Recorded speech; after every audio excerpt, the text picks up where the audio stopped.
20년이 훨씬 지나간 일인데요.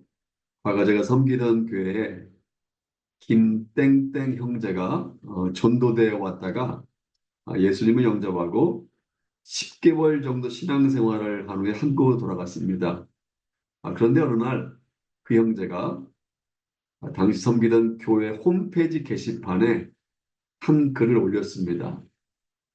저는 매우 의미가 있는 이야기이기 때문에 굉장히 도전을 받았습니다. 그 이야기를 김땡땡 형제 그 이야기를 그대로 원문 그대로 소개하겠습니다.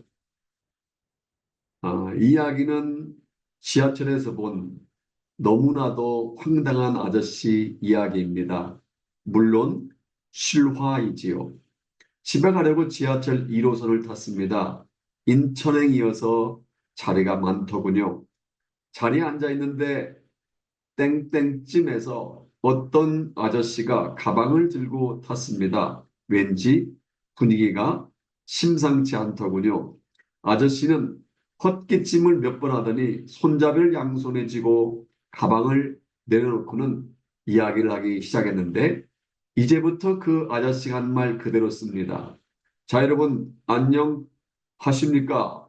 제가 이렇게 여러분에게 나선 이유는 가시는 걸음에 좋은 물건 하나 소개해드리고자 이렇게 나섰습니다. 물건 보여드리겠습니다. 자, 플라스틱 머리에 솔 달려 있습니다. 이게 무엇일까요? 칫솔입니다. 이걸 뭘 하려고 가지고 나왔을까요? 하려고 나왔습니다. 한 개 200원씩 5개 묶여 있습니다. 얼마일까요? 1,000원입니다. 뒷면 돌려보겠습니다. 영어 써 있습니다. Made in Korea. 이게 무슨 뜻일까요? 수출했다는 겁니다. 수출이 잘 될까요? 망했습니다. 자, 그럼 여러분에게 한 개씩 돌려보겠습니다.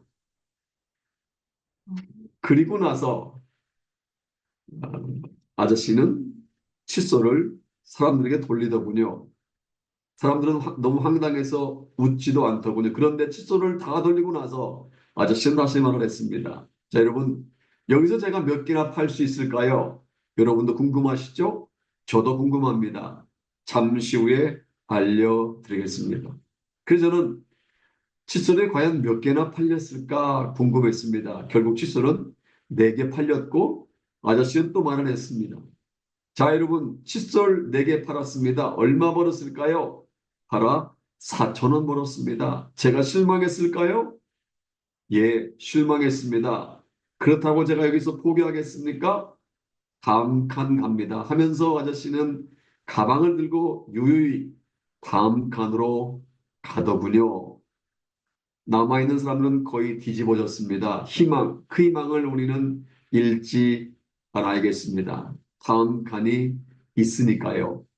땡땡땡땡 여러분 주님 안에서 행복하세요. 빠빠루.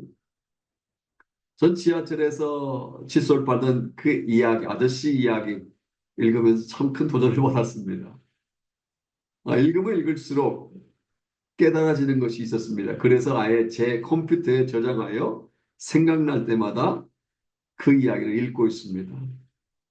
사실 지하철 1호선 그 칸에서 4개의 칫솔밖에 팔지 못하면 다들 절망할 수밖에 없습니다.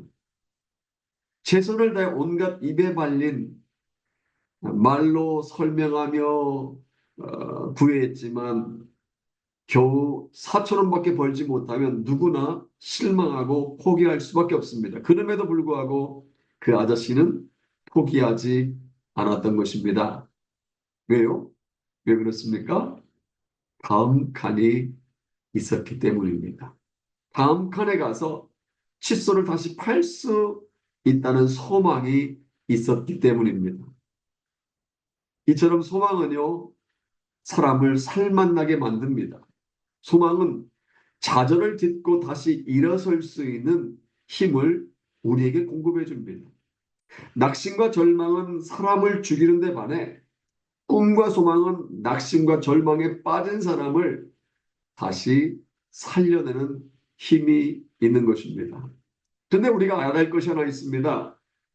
우리 기독교는요, 꿈의 기독교, 소망의 기독교라는 사실입니다. 로마서 15장 13절 이렇게 말씀하고 있습니다. 소망의 하나님이 어떤 하나님이라고요? 소망의 하나님.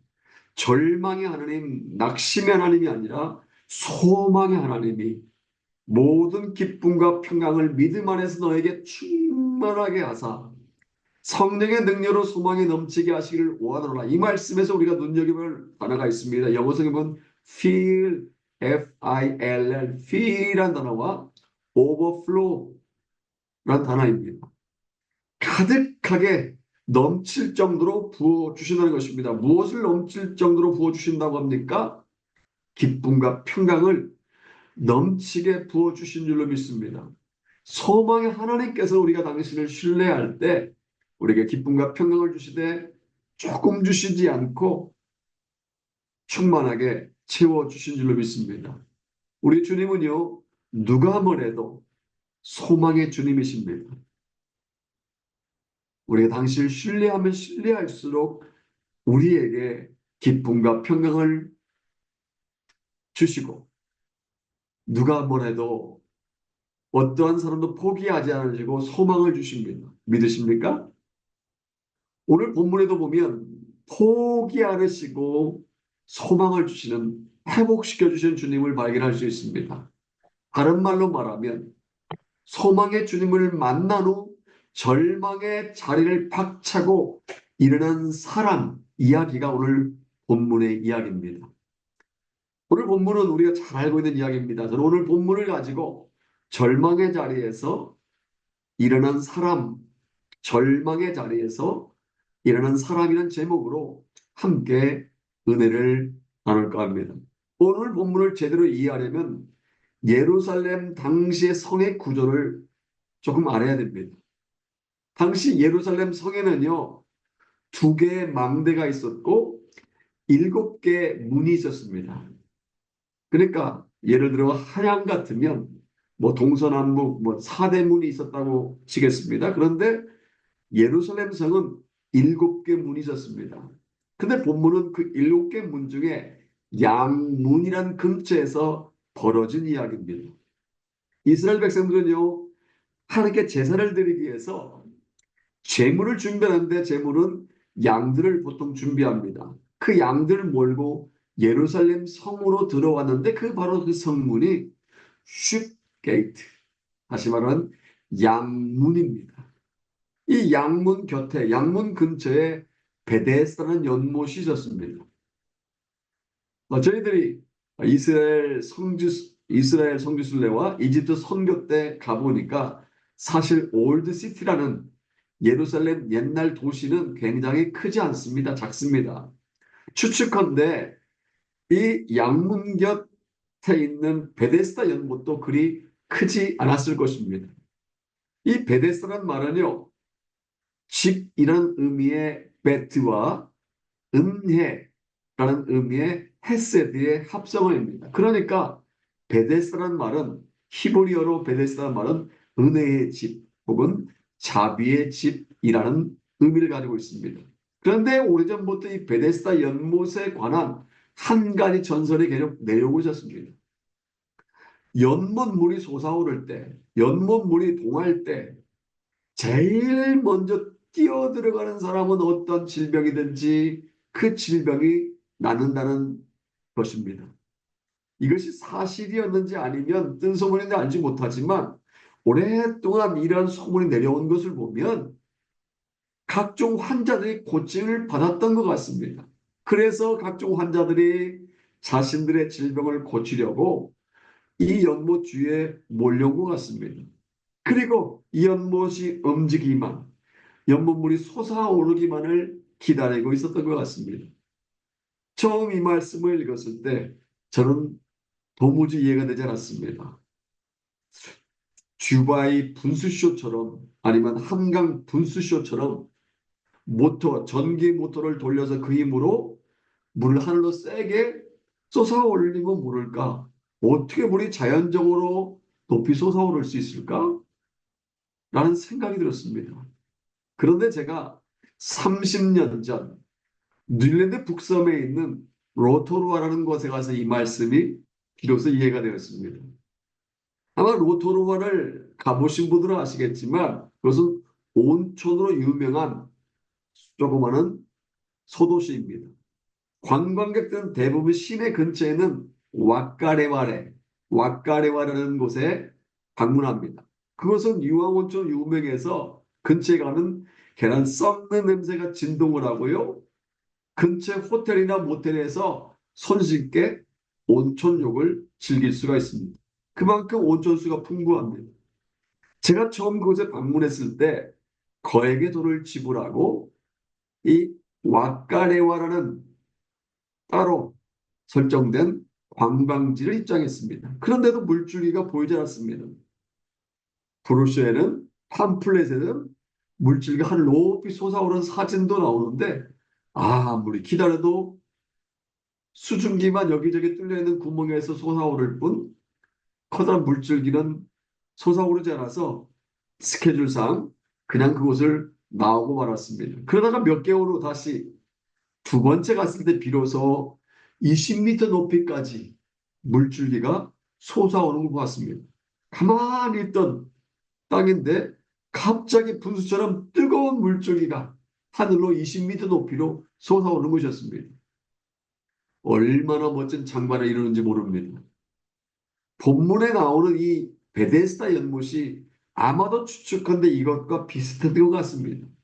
언제 동할는지 언제 솟아오를지 모를 정도로 아무도 모를 정도로 기다리다가 물이 솟아오르는 것입니다. 물이 솟아오를 때 가장 먼저 그 물속에 뛰어들면 어떤 질병을 고침을 받는다는 이 이야기만을 하나를 믿고 수많은 병자들이 몰려 들었던 것 같습니다. 3절과 4절에 의하면 그곳은 맹인, 다리 저는 사람, 혈기 마른 사람, 수많은 병자들이 질병에 누워서 물이 솟아오기만을 기다리고 있었습니다. 이곳은 그들에게 마지막 희망의 장소입니다. 아마 그들은 이렇게 생각했을지도 모릅니다. 나도 고침을 받으리라. 나도 고침받은 후에 사람답게 살리라. 이 지긋지긋한 병에서 벗어나서 인간답게 살고 싶다. 어떻게 보면 버림받은 그들이 마지막으로 희망을 걸었던 장소가 바로 이 베데스다 연못이라고 할 수 있습니다. 그러니까 아이러니하게도 이 연못은 말로만 은혜의 집, 자비의 집이었을 뿐 오히려 그곳에는 버려져 있는 사람, 질병으로 말미암아 죽음을 기다리는 사람들이 많았다는 것입니다. 여러분 질문하겠습니다. 연못물이 갑자기 솟아오를 때 누가 제일 먼저 뛰어들 수 있을까요? 가장 먼저 뛰어 들어가는 사람이 병이 낫는다고 하는데 어떤 병에 걸린 사람이 그 연못에 가장 먼저 뛰어 들어갈 수 있을까요? 앞을 보지 못하는 맹인일까요? 아니면 다리를 저는 소아마비 환자일까요? 아니면 디스크를 앓고 있어 제대로 서 있지 못하는 환자일까요? 아니면 뇌졸중으로 인해서 마음대로 움직이지 못하는 증병에 걸린 환자일까요? 추측건대 질병에 걸린 중증 환자들보다 상대적으로 가벼운 병에 걸린 경증 환자들이 그 연못에 가장 먼저 뛰어들었을 것입니다. 중병에 걸린 사람들이 어떻게든 몸을 움직여서 연못에 들어가려고 하면 어느 정도 신체를 움직일 수 있는 사람이 먼저 뛰어들 수 있기 때문입니다. 진짜 중병에 걸린 사람, 치료가 진짜 필요한 사람은 연못가에서 발만 동동 구르고 있는데 반해서 풍치 때문에 이가 아파서 고생한 사람이 가장 먼저 뛰어들 수 있고 탈모로 인해 고민한 사람이 먼저 뛰어들 수가 있습니다.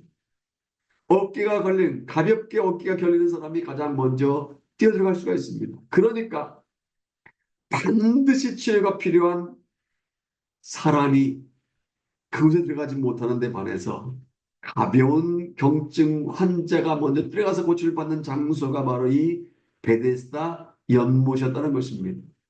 그러니까 그 연못은 말로만 자비의 집, 은혜의 집이었을 뿐 오히려 그곳에는 절망한 사람들이 많았다고 할 수 있습니다.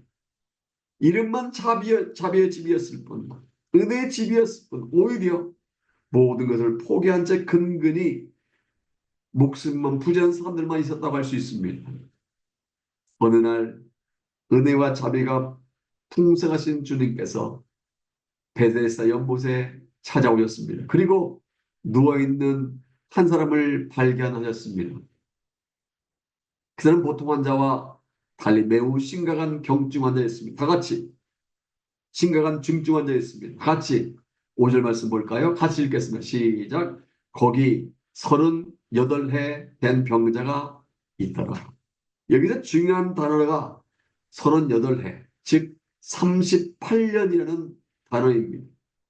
그 사람은 38년이나 된 오랜 세월 동안 병으로 고생하고 있었습니다. 무슨 병인지는 모릅니다. 그런데 38년 동안 아픈 상태로 있었다면 그의 몰골은 말이 아니었을 것입니다. 아파서 씻지도 못한 채 3일만 누워 있어도 냄새가 코를 찌르듯이 역겨운데 무려 38년 동안 증병에 걸렸다면 말로 할 수 없을 만큼 지독한 악취가 났을 것입니다. 여러분, 말이 그렇지 38년 동안 병으로 고생하고 누워있다는 것 상상이 되십니까? 가정에서 만약 10살의 병이 시작되었다면 그의 나이는 48세입니다. 20세의 병이 시작되었다면 그의 나이는 58세, 30세 병이 시작되었다면 68세입니다. 그 병자에게는 미안한 말이지만 죽지도 않은 것입니다. 그가 38년 동안 죽지 않았다는 것 또한 어떻게 보면 기적이라고도 할 수 있습니다. 그런데 어느 날 그곳에 주님께서 찾아오신 것입니다. 그리고 그곳에 줄비하게 누워있는 병자들 중에 딱 38년 동안 병으로 고생하고 있는 그 한 사람 앞에 쓰신 것입니다. 그는 무슨 질병인지도 모른 채 38년 동안 고생하고 있었는데 그 사람은 수도 없이 주위에서 죽어나간 사람을 봤을 것입니다. 죽어서 실려가는 사람을 보면서 아마 수도 없이 절망했을 것입니다. 나도 저 사람처럼 언젠가는 죽겠지? 또 하나 죽었구나. 오늘도 두 사람이나 죽었네? 어제는 몇 명 죽었는데 오늘은 몇 명 죽었네? 아마 수도 없이 이런 생각을 하고 있었을 것입니다. 또한 갑자기 물이 동하는 것을 보고 가장 먼저 뛰어들어가서 병 고치를 받은 후에 건강을 되찾아 집으로 돌아간 사람을 보면서 이렇게 절망했을지도 모릅니다. 나도 저 사람처럼 나도 저 사람처럼 병이 나 집에 돌아가 봤으면 나도 병나 저 사람처럼 뛰어봤으면 나도 사람답게 살아왔으면 아마 수도 없이 절망했을 것입니다. 물론 베데스다 연못이 1년에 한 차례 동했는지 아니면 한 달에 한 번 동했는지 하루에 한 번 동했는지 성경에는 언급되지 않았습니다. 그러나 한 가지 알 수 있는 것은 38년 동안 수많은 사람들이 죽어가는 것을 보면서 다시 고침받은 것을 보면서 절망했을 것입니다. 물론 처음에는 그도 나도 가장 먼저 뛰어들리라 고침받으려 마음을 먹고 있었을 것입니다. 그런데 1년, 5년, 10년, 20년, 30년 세월이 흐르면서 기대가 서서히 무너질 것입니다. 소망도 없고 언제 고쳐져서 지구 돌아가는 기대도 없었을 것입니다. 그런데 그곳에 주님께 찾아오신 것입니다. 소망도 없이 꿈도 없이 좌절과 낙심 가운데 있는 이 사람에게 찾아오신 것입니다. 물론 38년 된 병자가 주님 저 좀 도와주세요. 저도 인간하게 살고 싶습니다. 고쳐주세요. 요청하지 않았습니다. 누군가가 주님께 오시라고 부탁도 하지 않았습니다. 그리고 그가 자신의 병을 고치기 위해서 40일 금식 기도를 하지 않았습니다. 근데 주님은 그가 누운 것을 보시고 그의 오래된 병을 우편으로 된 것을 가졌습니다. 여러분 이것을 뭐라고 하냐 아십니까? 은혜라고 합니다. 은혜. 은혜입니다. 우리가 어떻게 해서 예수 그리스도를 믿게 되었습니까? 어떤 이유로 구원을 받게 되었습니까? 우리 어떤 행위로 말미암아 구원을 받았습니까? No, 아닙니다. 우리가 구원받은 것은 하나님의 은혜라는 것 외에는 다른 것으로 설명할 수 없습니다. 하나님의 은혜가 아니었다면 저 여러분들은 결국 구원받을 수 없었습니다. 우리는 전적인 하나님의 은혜로 말미암아 구원받은 줄로 믿습니다. 요한복음 6장 44절에서 말씀하고 있는 것처럼 하나님이 부르시지 않은 사람은 아무도 주님 앞에 나올 수가 없습니다. 비록 우리가 발로 왔다 할지라도 우리가 노트북을 켜고 핸드폰을 켜고 이 예배에 들어왔다 할지라도 주님께서 우리를 부르셨기 때문에 우리가 오늘 예배 드릴 수 있게 된 줄로 믿습니다. 이것이 은혜입니다. 은혜로 우리를 부르셨기 때문에 우리가 주님 앞에 나오게 된 줄로 믿습니다. 마찬가지로 38년 된 병자가 한 것이라고는 아무것도 없는데 주님께서 그에게 찾아오신 것은 전적인 주님의 은혜입니다. 그가 주님을 먼저 부른 것도 아니고 사람을 통해 주님의 도움을 요청한 것도 아니지만 은혜가 풍성하신 주님께서 베데스다 연못가에 누워있는 그에게 찾아오신 줄로 믿습니다. 둘째로 본문을 통해서 알 수 있는 게 있습니다. 38년 된 병자에게 찾아오신 주님께서는 먼저 그에게 소망을 주십니다. 본문을 자세히 살펴보면 한 가지 재미있는 사실을 발견할 수 있습니다. 38년 된 병자가 자신의 병을 고쳐달라고 애원하지 않았다는 사실입니다. 다 같이 6절 말씀 볼까요? 6절 말씀 같이 읽겠습니다. 시작. 예수께서 그 누운 것을 보시고 병이 벌써 오래된 줄 아시고 이르시되 네가 낫고자 하느냐? 이 말씀에서 우리가 주목해야 할 단어가 두 개가 있습니다. 보시고와 아시고. 보시고와 아시고 두 단어입니다. 무엇을 우리가 알 수 있습니까? 주님께서는 그 병자가 얼마나 오랜 생활 동안 당하고 있는지, 고통을 당하고 있는지 아셨다는 것입니다. 그리고 그에게 당하셨다는 것입니다. 그리고 한 가지 질문을 하십니다. 네가 낫고자 하느냐? 여러분 38년 된 병자에게 네가 낫고자 하느냐? 라고 질문하신 이유가 무엇일까요? 이 질문을 언뜻 보면 주님께서 분위기 파악을 잘못하셔서 하신 질문처럼 보입니다. 아마 어느 분들은 예수께서 주님께서 이렇게 질문할 수도 있을 것입니다. 아니, 네가 낫고자 하라니요. 부르면 모르십니까? 왜 쓸데없는 질문을 하십니까? 지금 제가 38년 동안 고생하고 있는데 낫고자 하느냐라는 질문이 말이 됩니까? 지금 이곳에 병 고침을 원하는 사람들만 있지. 아니, 그 질문이 말이 됩니까? 전 정말 살고 싶습니다. 그런데 그동안 아무도 물이 동할 때 나를 가장 먼저 물속에 집어넣을 사람이 없었습니다. 하루 이틀도 아니고 무려 38년 동안 그래 왔습니다. 이렇게 말할 수도 있습니다. 그렇다면 예수께서 38년 동안 개나 돼지나 짐승처럼 마지못해 근근히 목숨만 부지한 채 살아가고 있는 이 병자에게 네가 낫고자 하느냐라고 질문하신 이유가 무엇일까요? 분위기 파악을 못했을까요? 아닙니다. 그것은 소망을 잃은 채 살아가던 이 사람에게 소망을 주시기 위해서입니다. 좌절한 채 목숨만 부지하며 근근히 살아가던 그에게 꿈을, 미래를 주시기 위해서입니다. 여기서 우리는 한 가지 중요한 사실을 발견합니다. 주님은요, 소망을 주시는 분이라는 사실입니다. 좌절 가운데 있는 그에게 소망을 주시기 원하신다는 것입니다. 성경에 보면 하나님은요, 살인자로 몰려 도망자 신세가 된 모세가 베델에서 모세가 있을 때 그에게 찾아가 소망을 주었습니다.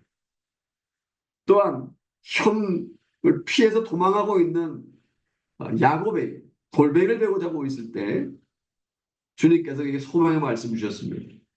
신앙을 지키다가 사자굴에 던져진 다니엘에게 찾아가 사자입을 막으시고 그에게 소망을 품게 주셨습니다.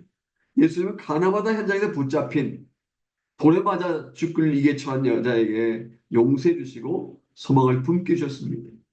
이처럼 성경에 보면 하나님은 우리 주님은 소망을 주셨다는 것입니다. 예레미야 29장 11절 굉장히 중요한 말씀하십니다. 함께 읽어볼까요? 예레미야 29장 11절 말씀 같이 읽습니다. 나 여호와가 말하노라 너희를 향한 나의 생각은 내가 하나니 재앙이 아니라 곧 평안이요 너희 장래에 소망을 주려 하는 생각이라. 재앙을 주시는 것이 아닙니다. 평안이요 장래에 소망을 주시는 분이 바로 우리의 좋으신 하나님이신 줄로 믿습니다. 하나님은 우리에게 저와 여러분들에게 소망을 주시기 원하신 줄 믿습니다. 에드워드 모트라는 사람에 대해서 쓴 글을 읽은 적이 있습니다. 그는요, 캐비넷 메이커, 그냥 캐비넷 같은 것들 만드는 그러한 목수였습니다. 항상 열등의식과 여러 가지 원망 가운데 사로잡혀 있었습니다. 그래서 일을 하면서도 겨우 이런 공장에서 망치나 뚫기면서 일하다니 우리 부모는 왜 나에게 이러한 삶을 줄 것인가? 이런 생각을 했습니다. 그에게는 소망이란 조금도 없었습니다. 그가 37세가 되었는데 추운 겨울 어느 날 런던의 거리를 배회하다가 우연하게 길가에 있는 조그마한 교회에 들어가게 됩니다. 때마침 전 하얏트 목사님이 요한복음 3장을 가지고 거듭남에 대해서 중생에 대해서 설교를 하고 있었는데 그는 성령의 도우심으로 말미암아 예수님을 그때 영접을 하게 됩니다. 이렇게 거듭난 에드워드 모트는 그 일기에 이렇게 적고 있습니다. 내 망치는 이제 노래하기 시작했다. 내 망치는 이제 춤을 춘다. 그리고 내 눈동자는 생기가 돌고 내 마음속에는 생수가 솟는다. 예수께서 내 마음에 오셨기 때문이다.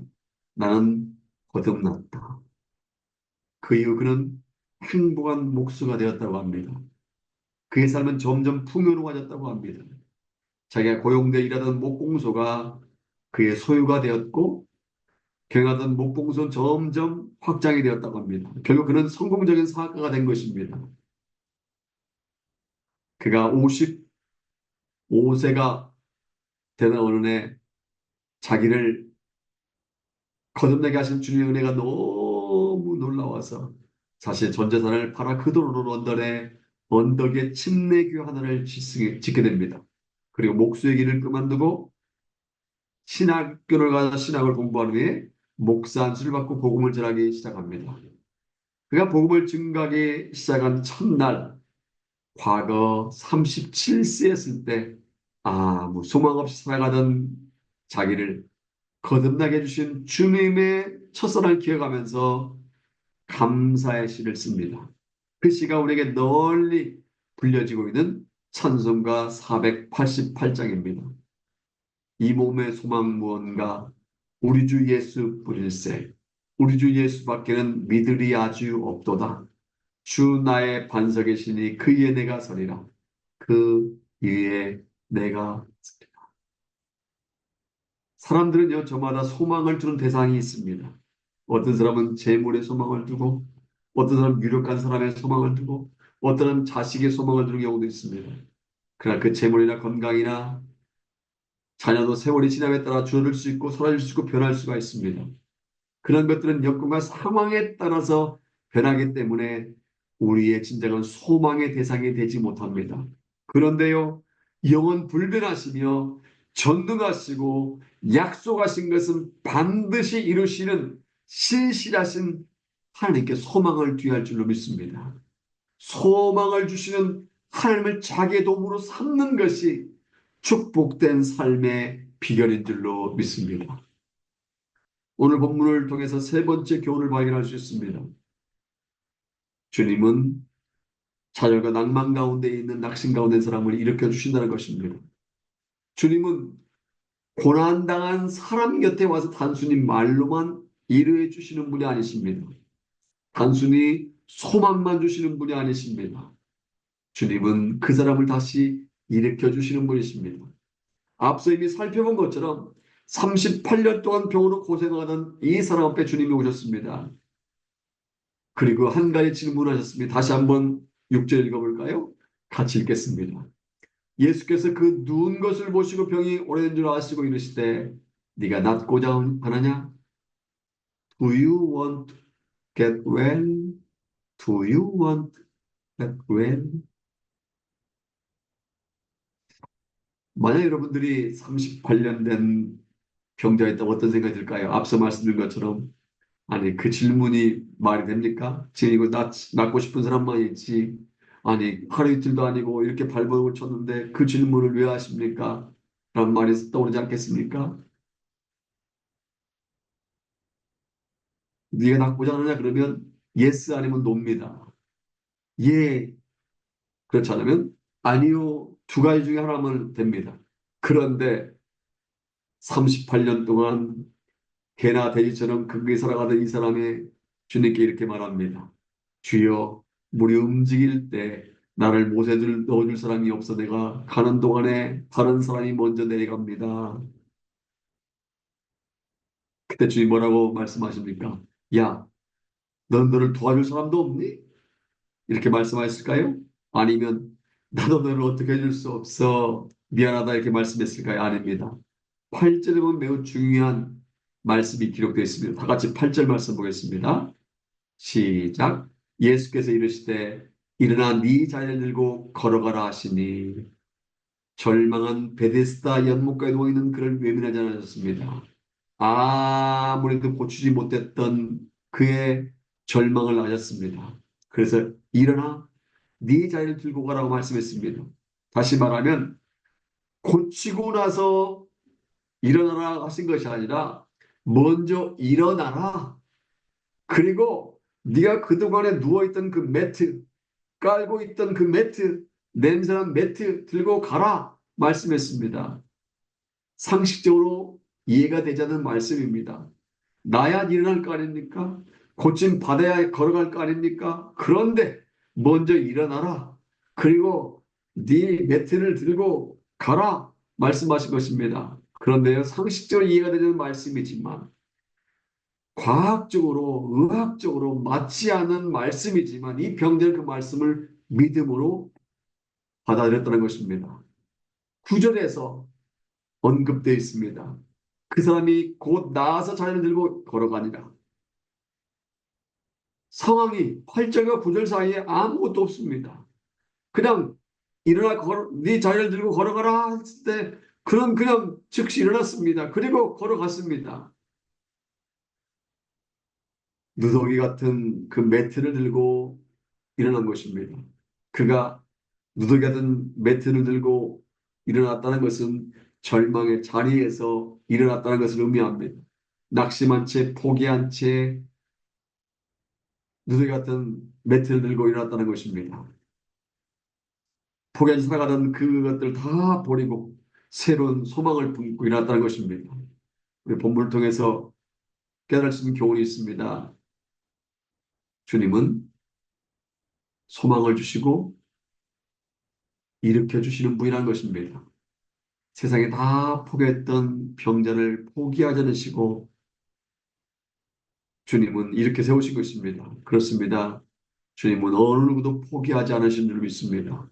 세상에 있는 부모도 포기할 수 있고 자녀도 포기할 수 있고 형제도 포기할 수 있고 부인과 남편이 포기할 수 있지만 주님은 어떤 사람도 포기하지 않으신 줄 믿습니다.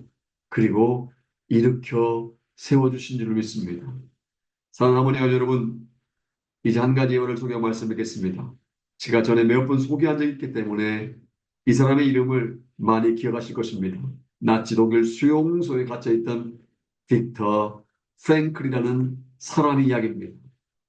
그가 나치 독일 수용소에 갇혀서 있으면서 함께 갇혀 있던 동료들이 삶을 포기하고 죽어가는 광경을 보면서 이렇게 말했습니다. 친구 여러분, 저 조그만 창이 보이지 않습니까? 한재수가 신경질적으로 대답을 합니다. 봐야 회색 담벼락밖에 없지 않소? 그때 빅터 프랭클은 다시 이렇게 말했다고 합니다. 아니, 그 회색 담벼락 저 건너편에 있는 푸른 하늘을 바라보십시오. 밤에도 빛나는 별들을 바라보십시오. 주위에 보면 포로 수용소에 갇혀 있는 죄수들처럼 푸른 하늘을 보지 못하고 회색 담벼락만 보는 사람들 많이 있습니다. 빅터 프랭클처럼 찬란하게 빛나는 별을 보기보다 바로 앞에 있는 회색 벽만 바라보고 포기한 채 살아가는 사람도 있습니다. 그래서 오죽하면 연애, 결혼, 출산 세 가지를 포기했다고 해서 삼포 세대라는 말이 있지 않습니까?